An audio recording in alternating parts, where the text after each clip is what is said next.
প্রিয় শিক্ষার্থীবৃন্দ, সবাইকে স্বাগত আমার চ্যানেলে। আজকে আমরা নতুন শর্টস তৈরি করব, সেটা হচ্ছে মোস্ট ইকোনমিক্যাল পাওয়ার ফ্যাক্টর, যা হচ্ছে সর্বোচ্চ সাশ্রয়ী পাওয়ার ফ্যাক্টরের আমরা সূত্রটা। সর্বোচ্চ পাওয়ার ফ্যাক্টরকে যদি আমরা cos phi2 ধরি, তাহলে সূত্রটা হচ্ছে √1 - y/x হোল স্কয়ার।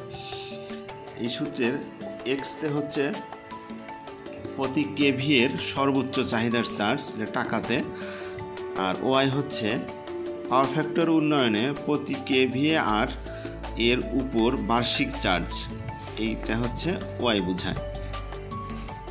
এখন দ্বিতীয় আরেকটি প্রশ্ন হচ্ছে পাওয়ার ফ্যাক্টর উন্নয়নের উপায়গুলো কি কি। পাওয়ার ফ্যাক্টর উন্নয়ন না করলে আমাদের সিস্টেমে অনেক সমস্যা ক্ষতি হয়, সেটি থেকে রক্ষার জন্য আমরা এক নম্বর হচ্ছে ফেজ অ্যাডভেঞ্চার, তারপরে হচ্ছে স্ট্যাটিক ক্যাপাসিটর, তারপরে হচ্ছে ক্যাপাসিটর বুস্টার, সিনক্রোনাস কন্ডেন্সার এবং উচ্চ পাওয়ার ফ্যাক্টর সম্পন্ন মোটর। এই কয়টার সাহায্যে পাঁচটার সাহায্যে আমরা পাওয়ার ফ্যাক্টরকে উন্নত করতে পারি। ধন্যবাদ সবাইকে।